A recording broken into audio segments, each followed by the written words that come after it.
So, kamusta na mga idol? Coach Tim Con, may magandang plano dito kay Troy Rosario. Kukuhanin ba para sa Gilas, Pilipinas? At panibagong sistema ng Barangay Ginebra kasama na etong si Troy. Magpapalakas sa kanila sa nalalapit na conference. And bago yan kaibigan, huwag po munang kakalimutan na i-like at i-subscribe ang ating YouTube channel and then bahit na rin ang notification bell. Maraming salamat po. Well mga kaibigan, alam naman natin noong mga nakaraan ay rumors lamang. Ito nga pong pagpirma ng kontrata ni Troy Rosario dito nga po sa Barangay Ginebra. At ngayon po, ito ay sigurado na sa kabi-kabilat mga source nga naglalabas na talagang may kontrata na etong si Troy dito po sa Barangay Ginebra. At ayon na rin sa ating mga nakuhang updates, pinili po ni Troy Rosario dito po sa Barangay Ginebra. Bukod po kasi sa may future siya dito, ay maganda po yung offer na naibigay sa kanya, which is hindi na ibibigay sa ibang mga player at nabibigay ng ganitong klaseng biyaya mga kaibigan. Tignan nyo mabuti, estimated po na offer dito kay Troy Rosario ng Barangay Ginebra ay nasa 700,000 pesos per month, which is kung titignan nyo, overpriced na yan, masyadong malaki.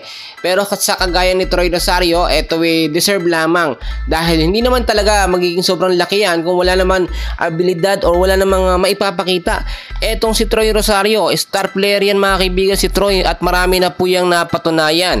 Kung gusto nyo ding malaman kung totoo nga ba talaga yung 700,000 pesos per month na magiging sahod ni Troy, i-check nyo po sa PBA updates nila, sa mismong site nila, sa page nila, dahil nandun po yung mga updates sa akin sinasabi. At bukod pa po dyan mga kaibigan, kaya rin talaga nakapasok dito sa Barangay Ginebra, ito nga pong si Troy Rosario, plano na po yan noon pa man. Ito nga pong si Coach Tim Con. Bukod po kasi sa kulang ang Ginebra sa big man, may plano din talaga itong si Coach Tim Con na mapasali or mapasama sa Gilas Pilipinas itong si Troy Rosario. Ang ganda kasi ng pinapakita ni Troy, ito nga po sa kanyang previous team niya, which is alam naman natin mas magagamit siya kung magkakaroon siya ng maayos at magaling na coach. Ang tinutukoy nga po natin dyan ay ito pong si Coach Tim Con. Bukod pa po dyan, yung popularity na meron po sa Barangay Ginebra ay wala po sa ibang mga team, which is mas sisikat po at mas makikilala itong si Troy Rosario kapag dito po siya sa Barangay Ginebra.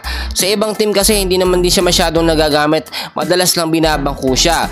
Ang perfect timing lang dito na ginawa po ni Troy kulang po sa big man ng Barangay Ginebra, which is halos si Japet lamang yung nagbibigay po ng depensa. Pero siyempre alam naman natin kung magkakaroon ng kapalitan nitong si Japet Aguilar, mas magiging effective itong dalawang big man ito, si Troy at itong si Japet Aguilar. Kaya nga po kinuha nila si Troy Rosario mga kaibigan. Marami din tayo na kung updates mga kaibigan na itong si Troy Rosario ay sumasama na sa practice ng Barangay Ginebra, and so far maganda rin daw po ang kanyang pinapakita. So mga kaibigan ko mga kababayan, lang lamang pong update natin for today. And please huwag kalimutan na i-like at i-subscribe ang ating channel for more Barangay Ginebra updates. Maraming salamat po.